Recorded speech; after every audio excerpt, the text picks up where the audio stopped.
alguns. Deixa eu só começar a gravação, então. Eu sou a professora Edmarise Barney, eu vou estar dando aula para vocês na sexta-feira, então não é sextou, é aulou, e a nossa aula sempre será um show, vocês vão ver, é uma animação total, tá? E tem que tomar chá na aula, não pode ser outra coisa, é chá, café ou água. Refrigerante da celulite, tá? Então, garrafinha de água. Ó, cadê as carinhas? Eu quero ver todo mundo aí. Só tem gente linda nessa aula, só. Inclusive, eu sou bonita. Eu me adoro, me amo, gente. É isso aí, autoestima sempre lá em cima, tá?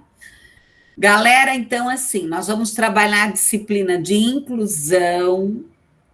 Eu não postei o plano de ensino lá ainda, porque eu tinha que fazer lá umas mudanças, vou colocar outros textos e tal, mas esta semana eu posto lá. Eu coloquei lá a apresentação e o roteiro da aula. Eu sempre vou mandar o roteiro da aula lá no grupo de vocês, tá? O mesmo roteiro, a mesma explicação que eu coloco lá no AVA, eu coloco para vocês lá no grupo, tá? Deixa eu ver se tem algum recadinho aqui, não. Ok? Então, eu vou falar hoje um pouco sobre o que nós vamos tratar na disciplina e depois eu vou explicar a matéria. Sobre as avaliações, o Denis falou que vão ser 3 trabalhos, mas eu não vou falar disso hoje. Para vocês já não correrem, né? Falar dessa professora, eu não vou suportar, não vai dar, né? Se eu passar trabalho de avaliação hoje não, hoje eu vou deixar, mas não pense que é moleza sempre, tá? Não pense. Então, assim, né? Vocês sabem que a disciplina de inclusão, ela é de suma importância para a nossa carreira hoje, principalmente para quem vai trabalhar dentro de escola, na área da educação. E vocês sabem, aqui nós temos o pessoal de letras e o pessoal de pedagogia juntos. O primeiro período de letras e de pedagogia, que é uma disciplina tronco. Então, tanto os profissionais de letras quanto os profissionais da pedagogia, é fundamental, né? É fundamental que vocês tenham essa disciplina de inclusão.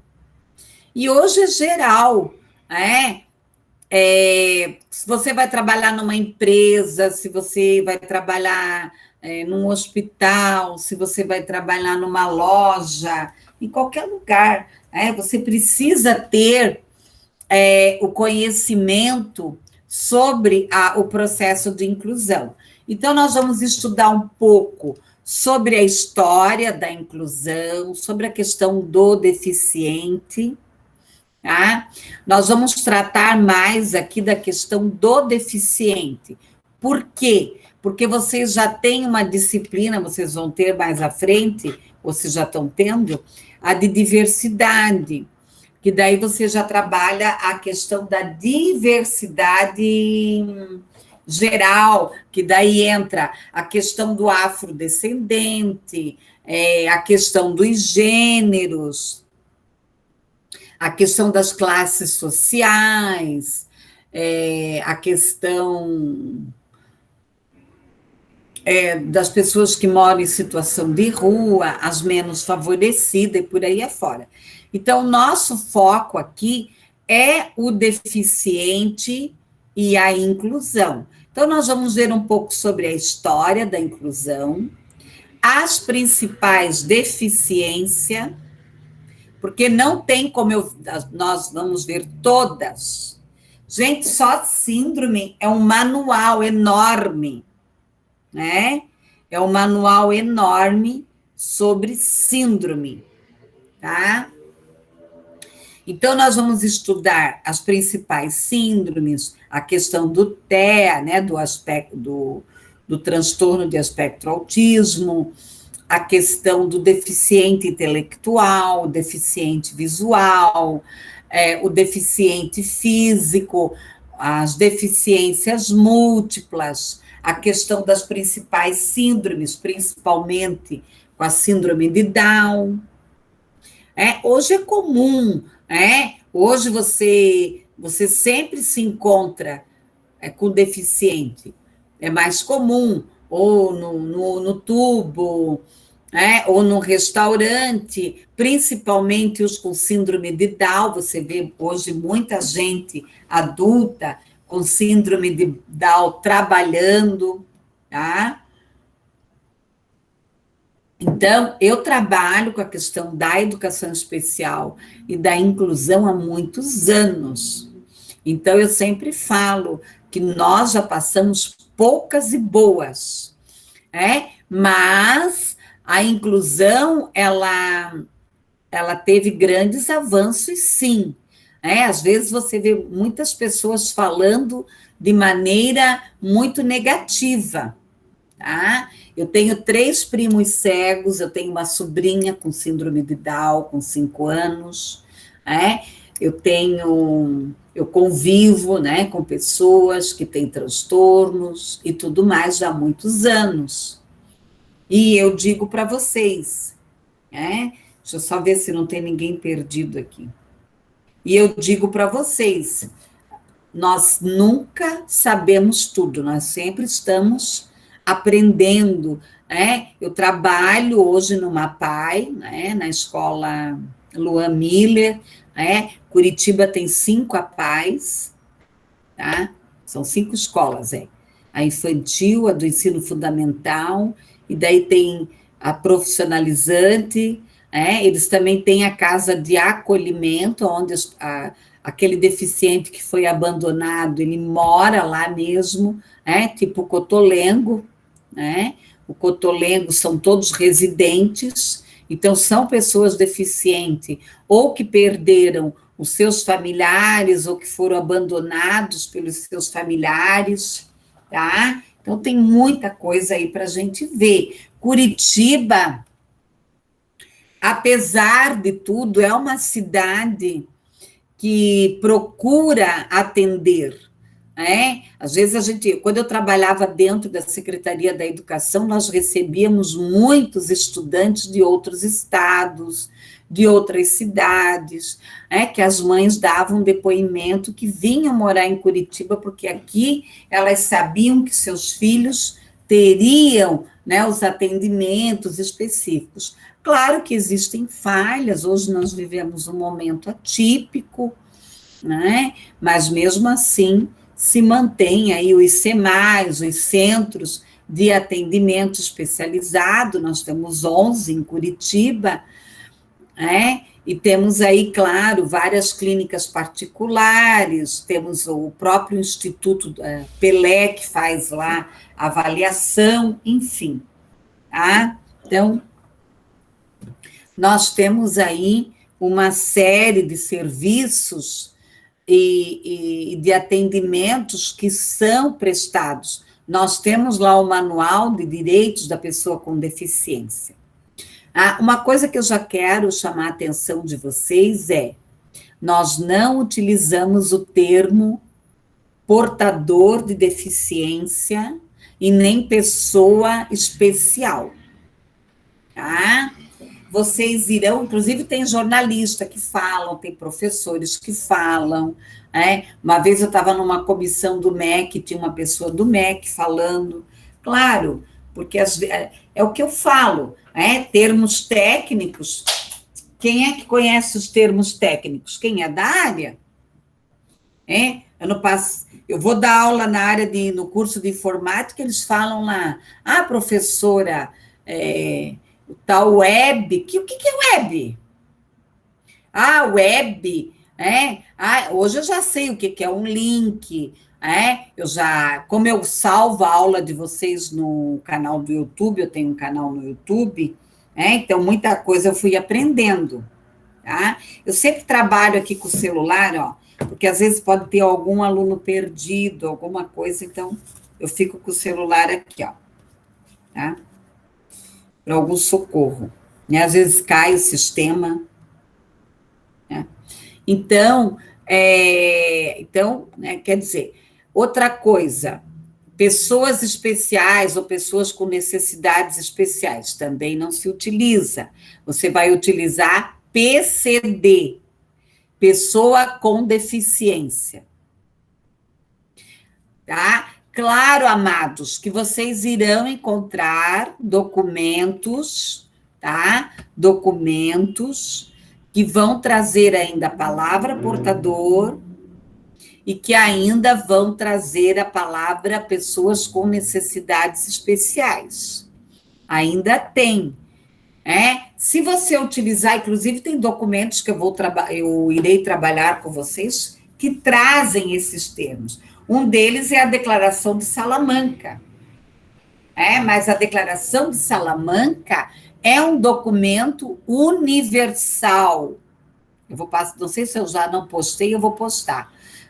A Declaração de Salamanca é um documento universal que ela deu um ramp, ela chamou a atenção do mundo e disse: epa, pessoal, a pessoa com deficiência, ela tem que estar incluída, ela tem que ter o direito, de estar no mundo do trabalho, de ter o direito à cidadania, a participar da sociedade de maneira geral.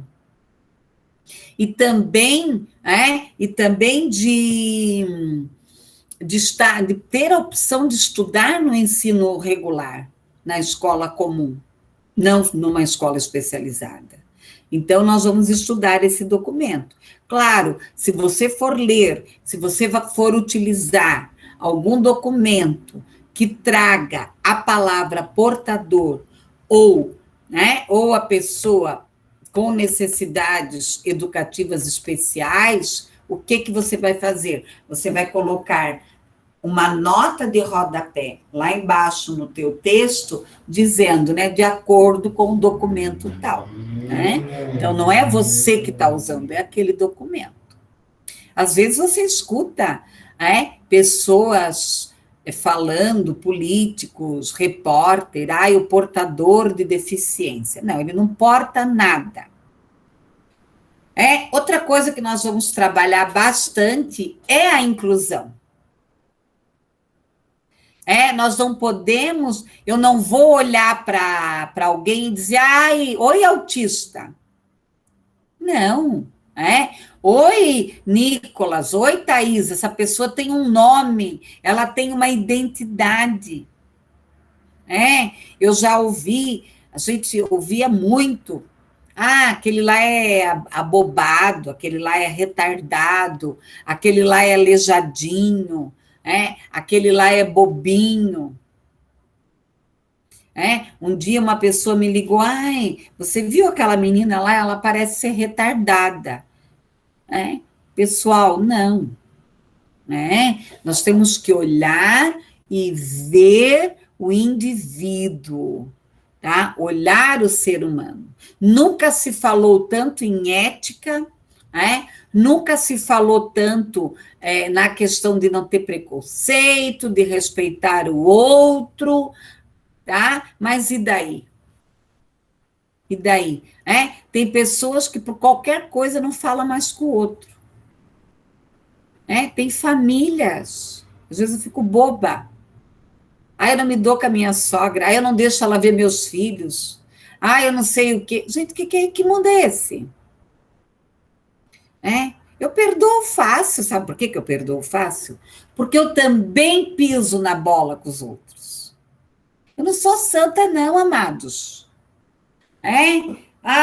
Tem gente que posta nas redes sociais, meu Deus, parece uma santa. Só falta o véuzinho. Ninguém é santo, não. Lógico, algumas pessoas são mais solidárias, são mais... perdoam mais rápido, outras têm mais rancor. Cada um tem seu jeito de ser. tá? Então, essa questão do preconceito.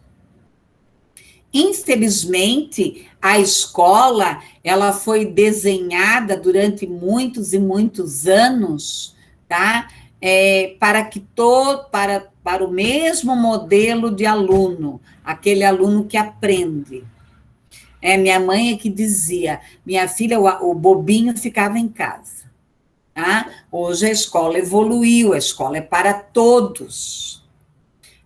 Não interessa se ele tem dificuldade de aprendizagem ou não, ele vai permanecer na escola, os professores vão tentar um planejamento diferente, uma estratégia, então nós vamos estudar lá a questão do currículo, o currículo flexível, o currículo adaptado, o processo de avaliação, como que eu tenho que olhar essa pessoa com deficiência, ok? Tem alguém chamando aqui, só um pouquinho.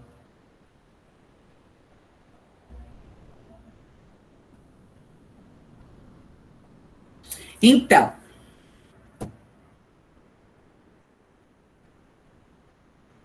é uma aluna que não está bem. Pessoal, então, assim, né? Bom, alguém quer falar alguma coisa? O que vocês pensam sobre a inclusão? Alguém já viveu alguma experiência? Eu tenho professora. um irmão com síndrome de Down. Oi, Estela, fale. Eu tenho um irmão com síndrome de Down. Quantos anos ele tem, Estela? 11. Consegue me ouvir? Tô te ouvindo. Tem 11 anos. 11? 11. E ele estuda no ensino comum? Sim, ele ficou até os 4, 5 anos na PAI e depois foi para o ensino comum. Que bom, né? E ele se vira bem, Estela. Na verdade, ele se vira bem, só que em questão de falar, de estudar, é o que ele quer. Ah, mas que danadinho, Estela. Ele dobra vocês, né? Sim. Ai, ai, ai. Eles são danadinhos, né? Porque eles têm aquela carinha, né, Estela? Eles são muito amorosos, mas na questão de estudar, de falar, é o que ele quer mesmo. Eles têm muito, né, Estela, essa questão, a pessoa com síndrome de Down, ela tem muito essa questão opositora, né? Então, não adianta bater de frente, tem que ir conversando, né? Porque eles são muito opositores, realmente. Né? Sim. Mais alguma coisa você quer comentar? Acho que não, que você perguntou se a gente já tinha vivenciado, né? Daí eu só não convivo com ele no dia a dia, porque ele é filho do meu pai com a minha madrasta, mas eu sempre, tipo, final de semana eu sempre vejo ele. Uhum. Ok. A Larissa tinha falado. Fale, Larissa. No meu terceiro ano do ensino médio, no caso, a gente teve um aluno com autismo, ele era filho de uma professora, e a experiência com ele foi incrível, extremamente inteligente, muito engraçado, ele conseguia se dar bem com todo mundo dentro da sala, principalmente os meninos adoravam ele, e eu tenho um sobrinho também, que ele tem 4 anos agora, e ele tem autismo também. Mas ele já foi diagnosticado, Larissa? Já.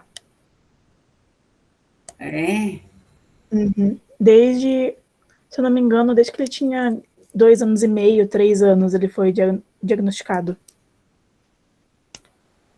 Mas foi feita avaliação mesmo? Foi. É porque ele começou, o desenvolvimento dele foi rápido, mas ele não falava. Uhum. Ele não falava nada até os 2 anos de idade, ele não falava nada. Sei. Ele gritava, e daí, como ele não sabia se expressar, ele começou a quebrar as coisas. Tanto que ele quebrou o jogo inteiro de cadeira da minha cunhada. Uhum. Daí levaram ele numa fonóloga, daí ela, se eu não me engano, não foi ela que falou que possivelmente ele tinha autismo. Uhum. Foi a pediatra dele. Uhum. Daí, desde que minha cunhada e meu irmão descobriu isso, eles têm levado ele ao médico sempre. Ele ia para a escolinha, né? Uhum.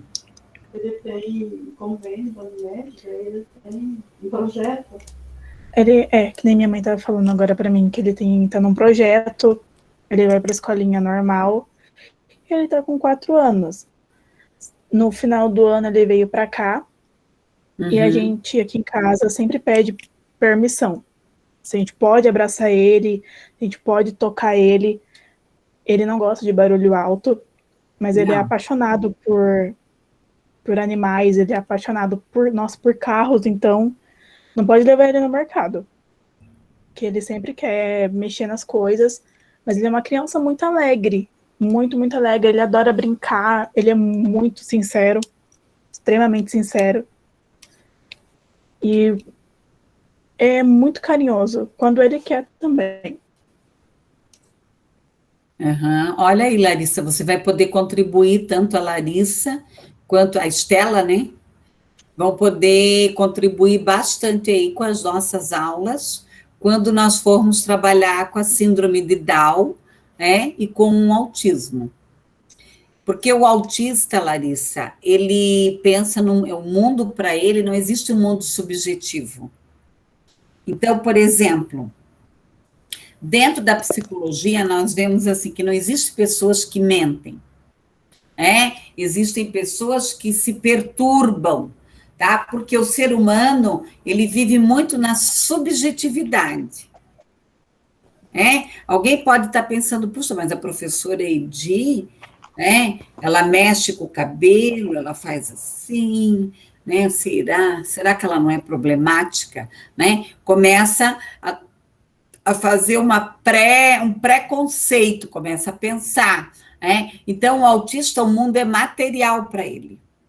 O mundo é real. Então, você não pode falar em metáfora com ele. Para ele é ou não é. Não tem meio termo para o autista. E você não pode falar assim, nem de brincadeira. Se joga ali da janela. Você não pode falar isso. Porque para ele se jogar da janela é para se jogar. Então, realmente, eu acho assim que a família, é muito importante que a família, ela estude e entenda isso. A audição, para eles, é muito séria a audição.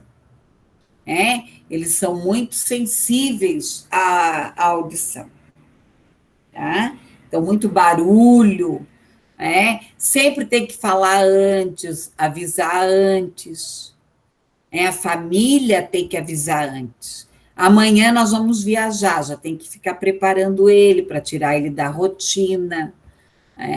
E, claro, tem os vários níveis aí de autismo e também de síndrome de Down. Leve, moderada e severa. Tá? Pessoal, mais alguém quer comentar mais, Larissa? Não, só isso mesmo, professora. Muito obrigada pela A sua mãe está aí, eu quero conhecê-la. Mãe, vem aqui. Deixa eu conhecer quem mais. A mãe adoro conhecer as mães, porque se eu tiver que reclamar, eu já reclamo para as mães já. Eu digo, vem aqui. Eu quero conhecer, tem mais mães, tem muitas mães que assistem as nossas aulas. Eu acho bem bacana. Tem cachorro, gato. Olá, tudo bem com a senhora? Tudo bem, você? Tudo certo. Então tá. Como é que é seu nome? Elizabeth. Elizabeth, seja bem-vinda, tá? Quiser assistir as nossas aulas, aí fique à vontade, tá? Obrigada. Muito boas suas contribuições aí. Valeu, obrigada, tá? Obrigada, você. Tem pais aí também que querem conhecer, ó. Vem. Ai, tô com vergonha. Quem é a tua mãe? Tem um pai aí, os pais pai. também. Lá, boa noite, Deixa tudo eu bem? ver. Oi, boa noite, tudo Como bem? vai? Como Quem é que que é é a seu professora nossa? nome? Oi. Ali, oi, Ed, tudo bem? Prazer. Prazer. Como é que é seu nome? Marcos Padovino. É isso aí, Marcos. Parabéns aí, incentivando a Obrigado. sua filha a estudar, né? Isso é muito importante. Com certeza, com certeza. Valeu, hein? Quiser assistir a aula aí, fique à vontade, Tá bom. tá? Beleza, obrigado. Deus Sucesso para abençoe. vocês aí. Muito obrigada. Tchau. Tchau. Quem mais aí? Tem mais uma mãe aí. Oi, professora, boa noite. Deixa Tudo eu ver bem? aonde, peraí, que eu me perdi agora. Vou fazer aqui. Quem é a mãe aonde? Oi, boa noite, Ah, professora. Tudo tá, da bem? Andressa. Oi, tudo bem? Como é que é seu nome? Cristina. Ah, bem parecida, hein, Andressa e a mãe. Ah, obrigada. Né? Olha lá, ó, participe aí da aula, adoro as mães, eu acho fundamental. Porque quando eu dou bronca, eu falo, mães, façam elas estudar. Mas não precisa, né? Não precisa. Olha, até hoje não precisou, graças a Deus. A gente vê, já vê pelas carinhas aí, ó, tudo interessada na aula. Foi um prazer, tá? Sucesso, né? Que nós tenhamos aí, que tudo passe, né? Que nós possamos, adoro fazer os lanches lá na faculdade, né? A hora que der, a gente faz uns lanches, convida os pais, né? Para ir lá tomar uns lanches com a gente, ó. Tá? Oi. Tá Boa bom? noite. Sucesso para a senhora, tá? Obrigada. Quem mais? Tinha mais mãe aí? Não? A Jennifer, eu acho que levantou a mão. Jennifer? Não? Oi, é porque muitas vezes quando a gente estiver exercendo a profissão já, vai ter alguns alunos que não vão ser diagnosticados, assim, não vão ter um atestado médico dizendo que eles têm alguma deficiência, né? Cabe ao professor diagnosticar isso? Assim, ó, veja bem uma coisa. Foi bom você tocar fazer essa pergunta. Larissa, você quer comentar mais alguma coisa, Larissa?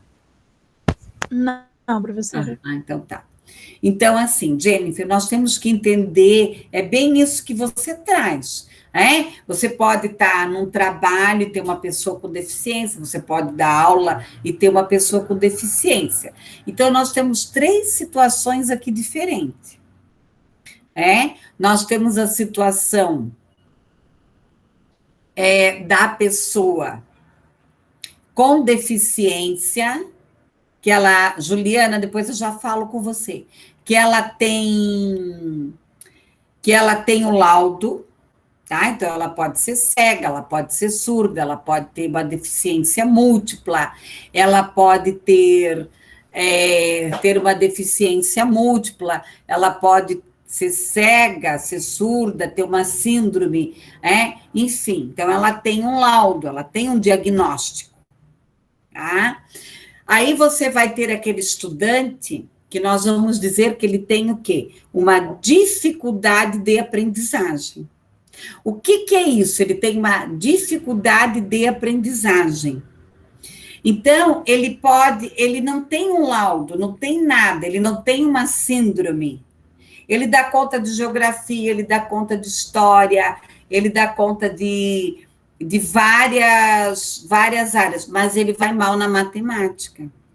Então, ele tem uma dificuldade de aprendizagem específica, mas ele não tem um laudo, nada, tá?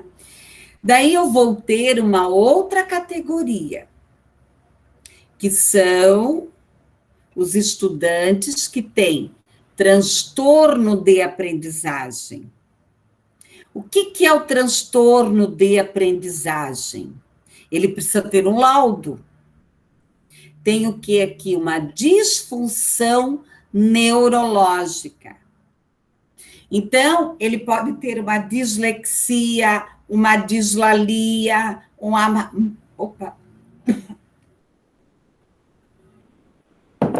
uma afasia, mas ele tem um laudo, tá? Então, são 3 situações diferentes. Porém, todavia, você está lá na sua sala de aula, com seus estudantes, e você começa a perceber que um determinado estudante tem um comportamento diferente. Ele não consegue ler, ele não consegue escrever. Aí você vai lá no setor pedagógico da escola, ninguém tem nada dele. Daí entra o papel do pedagogo de fazer esse encaminhamento. Se tira todas as possibilidades, porque veja bem uma coisa, às vezes a criança não aprende por causa do método. Vocês vão trabalhar muito, tanto dentro de letras quanto de pedagogia, que são as estratégias. Eu já tive, por exemplo, um estudante com 12 anos, no 2º ano. Tá? Aí a diretora disse, eu vou colocar ele na tua sala, porque tu és meio assim, e tu faz coisa diferente, vai que ele aprende a ler e escrever contigo. Não tinha laudo, porque naquela época, agora, se vocês falarem com a avó de vocês, com as pessoas mais antigas, tá? Se vocês falarem com as pessoas mais antigas, vocês vão perceber o quê? Lá nos anos 60, nos anos 70, nos anos 80, até os anos 90, não tinha laudo. Ia lá uma pedagoga na escola, dava uma olhada, outro dia até ouvi o depoimento da Rosita, a Rosita já é uma senhorinha, que ela fazia esse trabalho. Ela diz, hoje eu me sinto culpada. Eu ia lá na escola, olhava os cadernos da criança e colocava... deixa eu ver aqui. E colocava a criança na escola especial. É bem... é bom... Depois você fala sobre isso, Estela. Era bom você falar. Deixa eu só terminar aqui. Achei bem interessante esse depoimento, Estela. Então, nós temos que cuidar. Essa criança tem que ser encaminhada, mas primeiro eu tenho que tirar todas as possibilidades. Esse menino, com 12 anos, ele aprendeu a ler comigo. Claro que ele já estava na escola um bom tempo, não foi só comigo, foi muito estímulo, porque esse menino, a família não queria levar ele para nenhum tipo de encaminhamento e atendimento, porque tem tudo isso, sabe, Jennifer? Então, precisa, sim, ser encaminhado, tá? Eu vou estar... Oi, fala, Jennifer. É que eu convivi, passei por uma parte assim, tinha um aluno na minha sala, quando eu estava no 5º ano, que ele tinha muita dificuldade para ler e escrever, ele não conseguia juntar as letras, ele não conseguia. A gente foi para o 6º ano junto, ele não conseguia juntar as letras, aí a professora chegou e pediu para a mãe dele levar ele no médico, porque eu tinha um problema, ele já estava no 6º ano e ele não conseguia juntar as sílabas. Aí, com o pedido da professora, eles foram descobrir que ele tem aquela deficiência que a pessoa não consegue nem ler nem escrever. Eu acho que é dislexia, né? A dislexia, ela não é uma deficiência, ela é um transtorno. Então, mas ele sempre teve isso, passou por 6º ano da mesma forma e aí que foi descoberto isso. E o dislexo, ele não tem cura, é um transtorno. Pessoal, quem tiver um tempinho, procure os vídeos da Nádia Bossa, tá? Ela é especialista em transtorno, sabe, Jennifer? É a melhor que nós temos no país. Eu sou apaixonada pela Nádia Bossa, tá? Ela não trabalha com deficiência, ela trabalha com transtorno. E é muito comum, nós tivemos um caso dentro da Uniandrade, há muitos anos atrás, que a coordenadora me chamou e disse, professora, a senhora dá uma olhada nesse texto, que era uma aluna de secretariado, isso há muitos anos. Aí eu olhei o texto, chamei a aluna, conversei com ela, encaminhei ela para uma fono e ela era dislexa. O dia que ela chegou lá na Uniandrade com o laudo, ela começou a chorar. Ela disse, professora Edia, a senhora não sabe quantas vezes eu fui chamada, que eu não gosto de usar aquela palavra, né? BURRA. Tá? E assim, ó, por isso que eu falo, que a Uniandrade, ela tem um grande diferencial. Nós temos a SINAC, que é o setor de acessibilidade, e nós temos esse olhar diferente, sim. Então, quando o professor percebe qualquer coisa, a gente já dá uma olhada, verifica. Às vezes o estudante ele tem vergonha, de chegar e dizer, olha, nós temos uma professora dentro da Uniandrade que ela é dislexa. E ela é uma excelente professora, maravilhosa. Tá? Então, às vezes acontece. Bom, tinha alguém, eu já chego ali, tá? Quem mais levantou a mão? Tinha mais gente. Era isso, Jennifer? Andressa? Fala, Eu ia Andressa. fazer a mesma pergunta que acabaram de fazer no chat. Tá. Mas tinha Juliana, parece, ou eu me perdi? Não?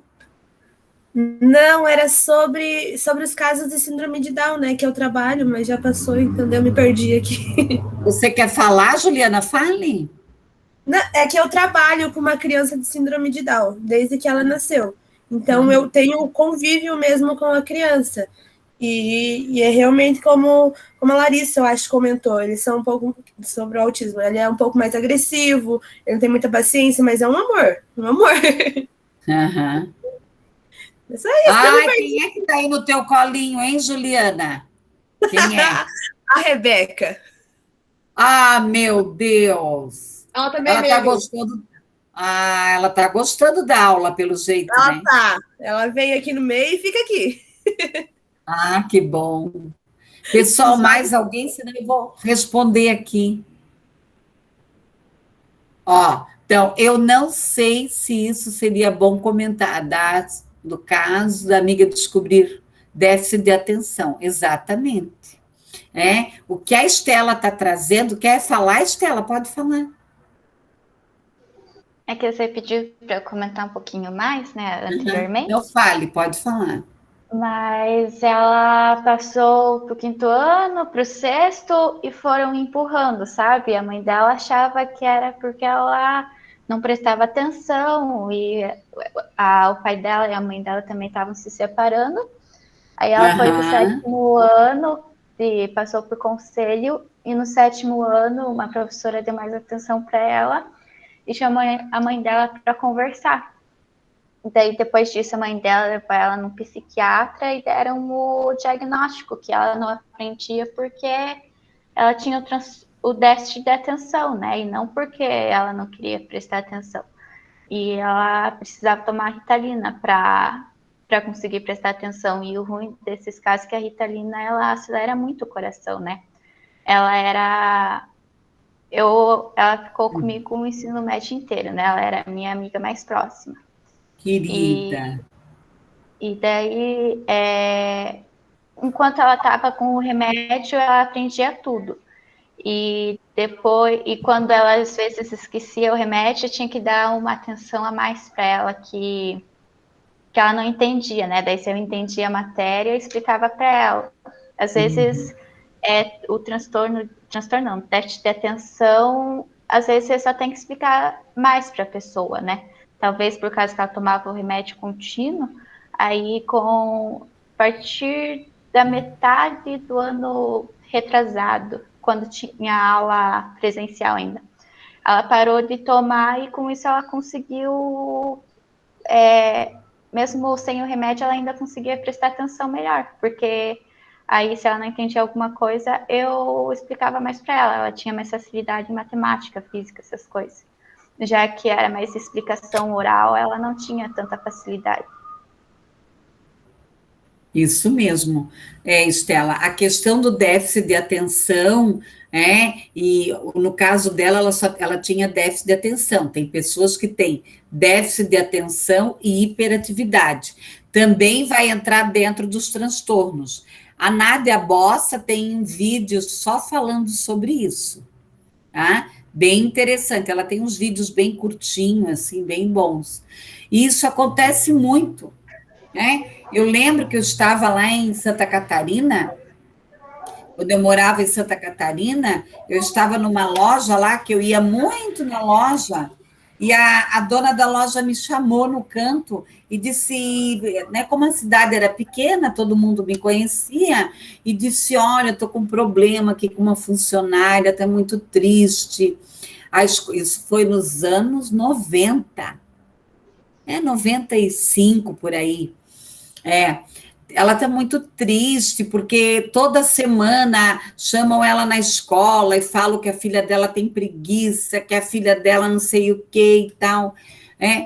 Será que a senhora não dá uma olhada? Eu tinha muita atividade, né, muita coisa arada. Eu falei, não.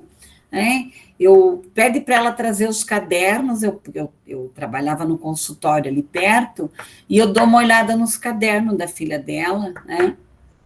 Gente, claro que eu não fiz o diagnóstico, eu acabei encaminhando a menina, mas ela era dislexa, sabe? E sofrendo, sofrendo repressão. Então, por isso que nós temos que cuidar, A escola, ela não pode ser cruel, ela não pode humilhar, Vocês aqui estão falando. Às vezes eu vou trabalhar com turmas que se eu peço para falar, a pessoa treme. Por quê? Porque ela já foi humilhada. Ela tem vergonha, tem medo de abrir a boca, de se posicionar, porque ela já foi humilhada. Porque ela já foi medida, ela já foi julgada. Então, a escola não pode fazer isso, né? Pessoal, mais alguma questão? Senão eu vou responder lá da Thalita. Então, a Thalita, professora, e quando os pais não aceitam que seu filho tem algum diagnóstico, qual é a melhor maneira? Isso não é tão simples assim. Eu já passei por várias situações, de você ter que dar o diagnóstico. Veja bem uma coisa, pessoal, ninguém quer ter um filho, adotar um filho com problema. Eu tenho uma colega que ela adotou 3 crianças. E agora ela está numa situação difícil. Um tem déficit de atenção e hiperatividade e o outro foi diagnosticado autista. Tá? Então, claro, ela adotou 3 crianças. Ninguém quer. Nenhum pai, nenhuma mãe, hoje nós temos outros modelos de família, homossexuais que adotam criança, tá? Então, vai lá o casal, Então, falando de família de maneira geral, tá? Vai lá na escola e querer, que a pedagoga diz, olha, teu filho é isso, teu filho é aquilo, ninguém quer ouvir isso. Então, não é fácil. Nós temos sempre que nos colocar no lugar da família. Quem tem na família sabe que não é fácil. Quem tem... Eu tenho uma sobrinha, com 5 anos, que tem síndrome de Down, que tem sérios problemas de saúde. Que não é fácil, ela tem dificuldade para fala, ela tem umas... Claro... que a gente adora ela e tudo. Então, tem que fazer um trabalho, amados, de quê? De sensibilização. De sensibilização. Por exemplo, eu já atendi uma moça autista que ela só gritava. Só gritava, era um autismo profundo, severo. Ia para o psiquiatra, dava-se remédios, deixa eu tirar aqui, dava-se remédios para ela, não resolvia, não deixava nem a família, nem os vizinhos dormirem.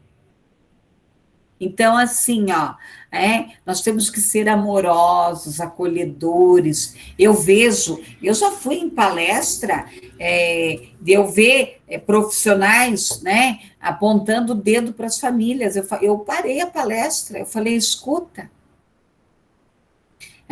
você, igual eu não tenho filhos por opção.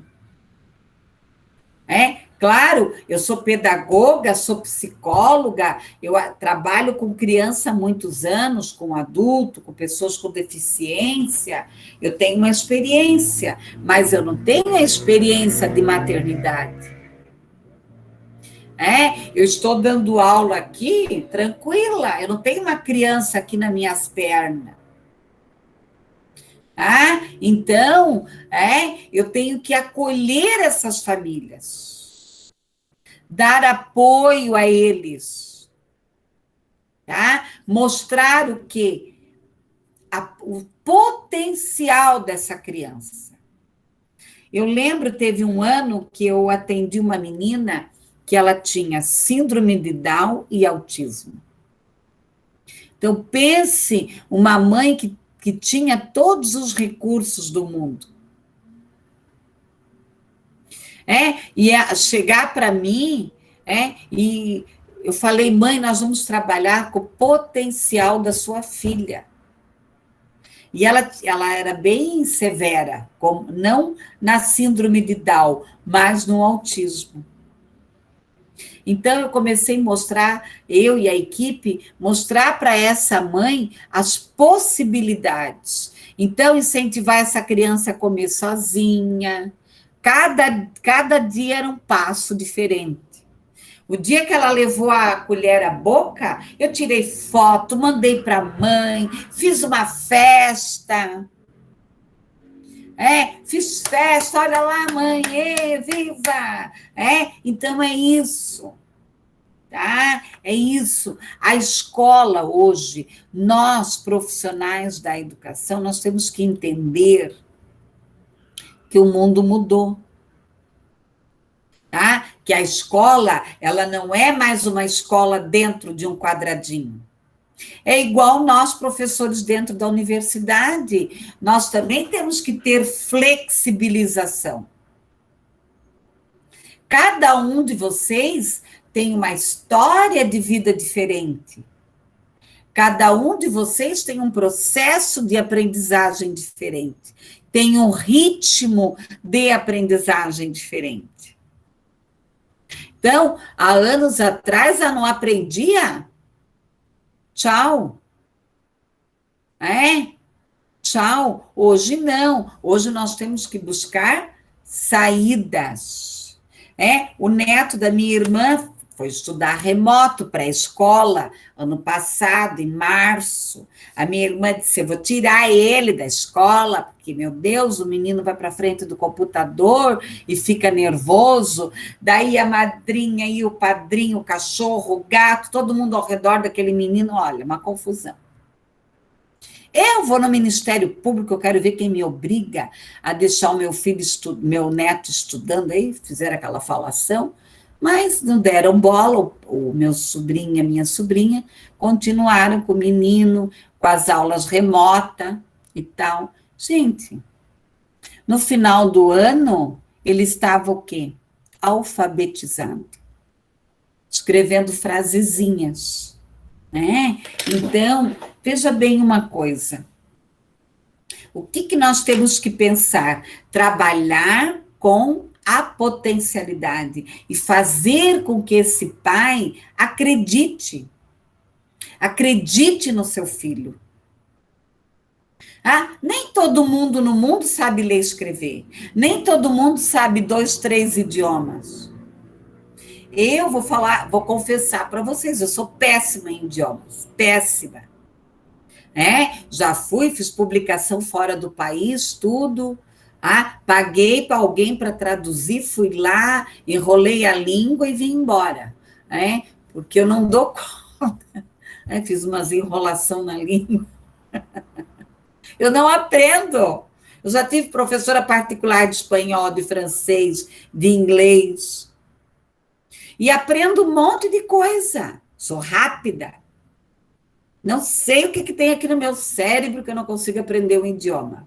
Isso é uma frustração na minha vida. É? Uma frustração. Às vezes, meus irmãos falam assim, meu Deus, eu não acredito. Tenho sobrinhos que falam inglês assim, ficam rindo da minha cara. Tá? Então, às vezes eu adoro ouvir música em inglês e não sei a tradução, eu acho horrível isso. Daí ele diz, tia, acho que é a Adele, né? Adele, aquela cantora Adele. Eu adoro as músicas, ele disse, tia, tudo umas músicas brega. Não sei se alguém conhece. Ele falou, é tudo letra brega, não é? Tia, não sei. Eu falei, eu acho ela o máximo. Tia, mas letra. Eu falei, que brega, o que é brega mesmo, que eu não sei o que é brega. Então, sabe, amados, nem todo mundo vai aprender tudo. Então, nós temos que trabalhar com a potencialidade, trabalhar com essas famílias, fazer acreditar. Olha só, eu lembro um menino com síndrome de Down, eu queria muito encontrar com ele. Muito. Gente, eu era louca por ele. Louca. 3 aninhos. E a mãe, né? A mãe, eu via que o pai era mais tranquilo, mas a mãe, às vezes ela deixava ele comigo, ela enchia o olho de lágrima. Eu percebia isso nela.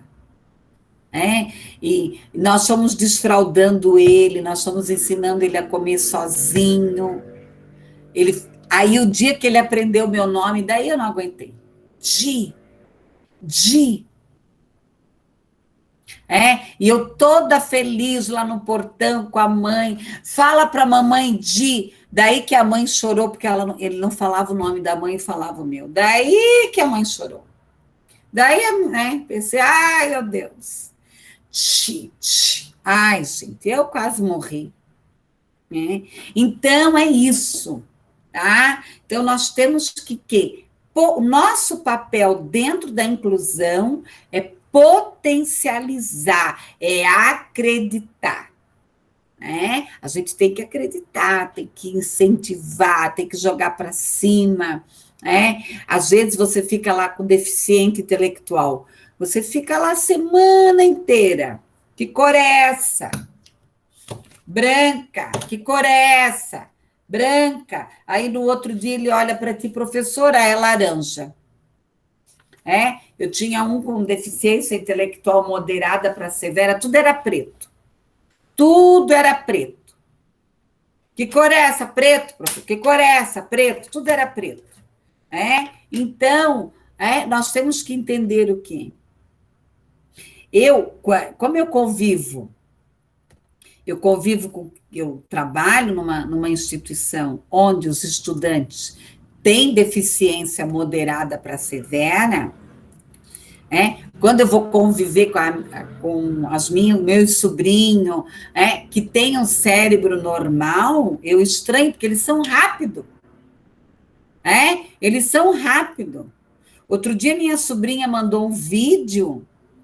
Agora ela está com 2 anos, mas ela tinha 1 ano e 6 meses, já faz tempo, da filhinha dela, botaram ela sentada numa mesa de adulto, um pote enorme, e colocaram um copinho de iogurte dentro, o iogurte dentro, e uma colher para ela. E ela foi lá com a colher. Quando ela viu que aquela colher não estava ajudando ela, o que ela fez? Ela botou a cabeça dentro do pote. Comeu iogurte gostoso. Ai, que delícia. Até eu fiquei com vontade. Quer dizer, porque o cérebro dela é um cérebro que não tem nenhuma disfunção, que não tem nenhuma desconexão. Os neurônios nascem lá de 0 até 6 anos. Então, ela está com o cérebro, ó, 1000 por hora. É uma criança estimulada, que tem uma alimentação boa, que tem uma família que estimula, o vovô estimula, adora o vovô, a vovó, a titia, o cachorro, o gato. Ela pensou assim, mas eu vou resolver essa situação. Que colher, que nada, botou a cabeça dentro do pote. Mas, de repente, se você pegar uma criança na mesma faixa etária dela, que tem uma deficiência, que tem uma síndrome, você vai ter que estimular. Senão ela vai ficar olhando para o pote e para a colher. Pessoal, mais alguma questão da aula de hoje? O que vocês esperam dessa disciplina? Eu acabei não trabalhando o slide, tá? Mas aí na próxima aula eu trabalho o slide que eu coloquei lá. E também eu acabei não discutindo o artigo, mas tudo que nós discutimos tem lá no slide, tem no artigo, tá? Então é muito importante que vocês leiam sempre os materiais. Eu sempre vou procurar postar a aula com antecedência, tá? Alguém quer comentar? O que vocês esperam dessa disciplina? O que vocês acharam desse nosso bate-papo? Foi bem legal, viu? Eu gostei bastante. É bom que nessa disciplina a gente vai ter uma noção de como tratar essas crianças com melhor. A gente pode aprender um método melhor, porque a gente agora não sabe muito como lidar com isso, e aí durante o curso a gente vai aprendendo, né? E aí vai aprender a incluir, porque essas crianças com PCD, elas acabam sendo excluídas por outros alunos, né? Porque falar meu Deus, peraí, desculpa. Não faz mal, não tem problema. Eu gosto dos bichinhos, a família, acho que a família inteira tinha que estar aí sentada. Adoro, pode falar. Convida a família. Vai lá, Bia. Elas acabam, não sendo inclusas nas coisas, né? E é até uma coisa boa para a gente poder criar atividades que elas possam participar, essas coisas. Tem mais gente ali, ó. Então, é isso aí, Bianca. Mais alguma questão? Não, só. Então, tá bom. A Jennifer, acho que quer falar, né, Jennifer? É bom a gente, espera que meu irmãozinho tá chorando. É bom a gente não faz mal, colocar essas crianças junto com crianças que não têm deficiência, ou isso causa nelas uma frustração? Pois é, uma boa pergunta. Mas isso olha, é difícil de responder, sabe, Jennifer? Veja bem uma coisa, assim, tem gente que fala assim, a professora Edi é radical. Às vezes eu vou dar palestra, eu vou participar de simpósio e tudo, e alguém lá no meio fala assim, professora, aonde é que a senhora acha que esse estudante tem que estar matriculado? Aonde ele se sente bem. Aonde ele se sente bem e aonde ele se sente incluído, porque realmente a pessoa se frustra, porque ela vê que o outro caminha e ela não caminha. Então, nós temos que ter o que aqui? O bom senso, porque a pessoa com deficiência tem que estudar no ensino comum. Porque o que aconteceu no Brasil na época da presidente Dilma? Foram fechadas as escolas especiais e elas foram transformadas em centro-dia. Então, o estudante ia para o ensino comum e ele ia a alguns horários para o centro-dia, onde ele teria estimulações e atendimentos específicos. Só que o Paraná Na época, o prefeito era o Beto Richa e o governador era o Requião, né? Toda a equipe de inclusão entendeu que as escolas especializadas, elas deveriam de permanecer. Porque nós temos casos severos, Então, no Paraná, inclusive, o Paraná é modelo. Daí tem uma nova proposta que foi assinada pelo governo atual, só que está lá com o Toffoli, O Toffoli está segurando a tal da proposta, aonde essa proposta ela traz como reabrir as escolas especializadas. Tá? Reabrir, daí tem os do contra, daí vocês sabem, né, que tudo é muito polêmico, tudo vira uma polêmica, Então, no Paraná, tanto que a equipe do MEC, na época que o Temer era presidente, eles estiveram aqui no Paraná avaliando as escolas especializadas. Então, assim, veja bem uma coisa, Jennifer, você vai ter uma sala de aula lá com 20 estudantes, com 30 estudantes, com 25 crianças. Nem todas vão aprender no mesmo ritmo. Então, tudo vai depender do quê? Da postura da escola, da proposta da escola. Nós já tivemos, dentro do curso de Ciências Biológicas, um estudante com déficit de atenção e hiperatividade. Quando eu fui dar aula para ele, eu não tive problema nenhum com ele. Aí eu cheguei no primeiro dia de aula, eu vi que ele não parava e tal, mas eu continuei, ninguém tinha me dito nada. Quando acabou a aula, ele falou, professora, eu tenho déficit de atenção e hiperatividade, às vezes eu saio da sala. Eu falei, tudo bem, só que sem exageros, Sem exageros, tá? Então, isso nós temos que pensar, Jennifer? Vai muito da nossa postura, do acolhimento, tá? Porque mesmo dentro de uma sala de estudantes ditos normais, às vezes tem estudantes que são rejeitados, tá? Pessoal, mais alguma coisa? Quem mais quer comentar? Como é que foi a aula para vocês? Fala, Camila. Boa noite, professora. Oi. Então, acho bem interessante essa matéria, porque muitos dos alunos que a gente vai ter futuramente, eles são rejeitados até mesmo, assim, excluídos dentro da própria família. E cabe a gente, ter fazer essa parte de acolher o aluno, de entender o que ele está sentindo. Eu fiz um trabalho voluntário por muito tempo, por alguns anos, e com crianças. Então, eu passei por todas as fases, desde o berçário até os adolescentes, E cada um deles tem um histórico diferente, tem uma educação diferente, e muitos deles têm essa questão assim que, eu não quero falar porque meu pai disse que eu sou burro, que eu não sei falar. Coisas desse tipo assim, sabe?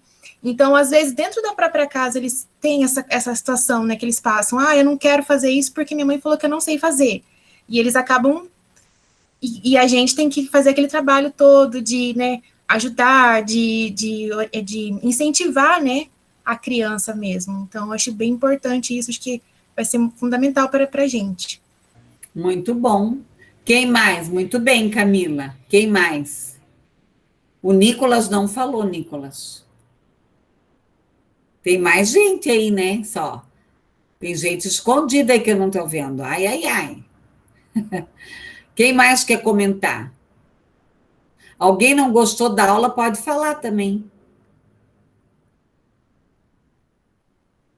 Não tem problema.